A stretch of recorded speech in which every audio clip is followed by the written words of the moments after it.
formule de la dérivée de racine de u, la formule de la dérivée de 1 sur u, ou encore celle de la dérivée de u puissance n, ça peut faire beaucoup de formules à apprendre par cœur. Dans cette vidéo, on va présenter une formule qui permet de dériver n'importe quelle fonction composée, à condition de connaître ce tableau. N'oublions pas que pour mieux comprendre ce tableau, on peut retrouver la plupart des dérivées grâce au taux de variation. Il existe donc une formule plus générale qui n'est pas forcément étudiée en première alors qu'elle peut être bien utile. Cette formule est la suivante. La dérivée de f de g de x, qui est donc une fonction composée, est donc égale à la dérivée de g de x multipliée par la dérivée de la fonction f appliquée à g de x.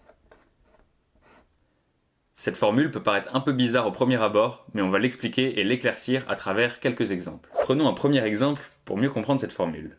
Commençons avec la fonction qui à x associe racine de 2x plus 3. Le but de cet exemple est de trouver la dérivée de cette fonction. Nous pouvons premièrement voir que cette fonction est composée de deux fonctions, une première qui a x associe 2x plus 3, que nous allons nommer g, et une deuxième qui met le tout à la racine carrée, que nous allons nommer f. Nous pouvons voir que nous avons besoin de la dérivée de la fonction g, nous allons donc la calculer premièrement. Rappelons alors que g de x est égal à 2x plus 3. La dérivée de cette fonction est égale à 2. Ensuite, nous aurons besoin de l'expression de la dérivée de f. f de x est égal à racine de x dans notre exemple. La dérivée de racine de x est égale à 1 sur 2 racines de x. Il ne nous reste donc plus qu'à utiliser la formule et à remplacer chaque expression par celle que nous venons de calculer. La dérivée de racine de 2x plus 3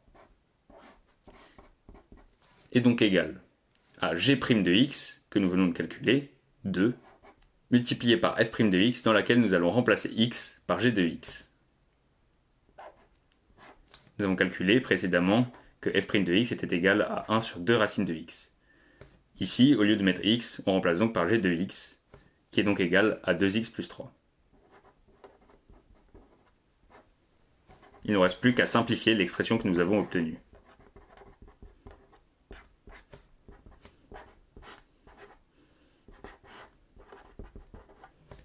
Nous avons donc réussi à trouver la dérivée de racine de 2x plus 3 sans passer par la formule racine de u. D'ailleurs, on pourrait retrouver cette formule générale à l'aide de la formule que nous venons d'utiliser. On veut donc dériver la fonction racine de u, qui est donc composée d'une fonction u, qui à x associe u de x, et d'une fonction f qui en prend la racine. La dérivée de u est donc égale à u' de x, et la dérivée de f qui, on le rappelle, est égale à racine de x, est donc égale à 1 sur 2 racines de x. Utilisons maintenant la formule pour calculer la dérivée de racine de u. Nous allons donc multiplier la dérivée de u de x, u' de x, par la dérivée de f' de x, en remplaçant cette fois-ci le x par u de x. On retrouve donc bien la formule u' de x sur 2 racines de u de x. La formule que nous venons de voir peut non seulement servir à dériver des fonctions que nous avons vues précédemment, assez usuelles, mais elle peut également servir à dériver des fonctions un peu plus rares comme celle-ci, dont nous n'avons pas forcément appris par cœur la formule de la dérivée. Grâce à la formule, nous allons donc ici la retrouver assez facilement.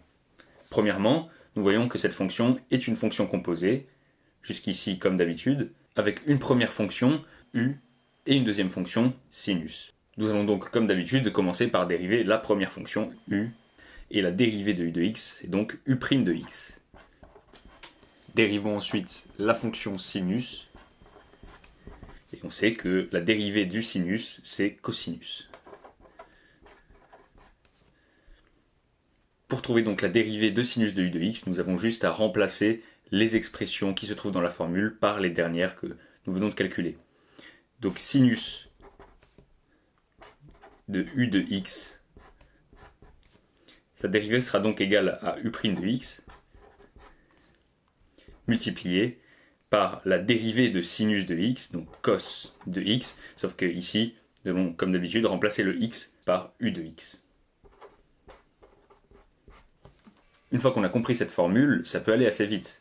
on sait qu'on doit d'abord écrire la dérivée de la fonction qui englobe la première, ici sinus, puis remplacer le x par la première fonction, u, et mettre en facteur la dérivée de la première fonction, donc u' de x.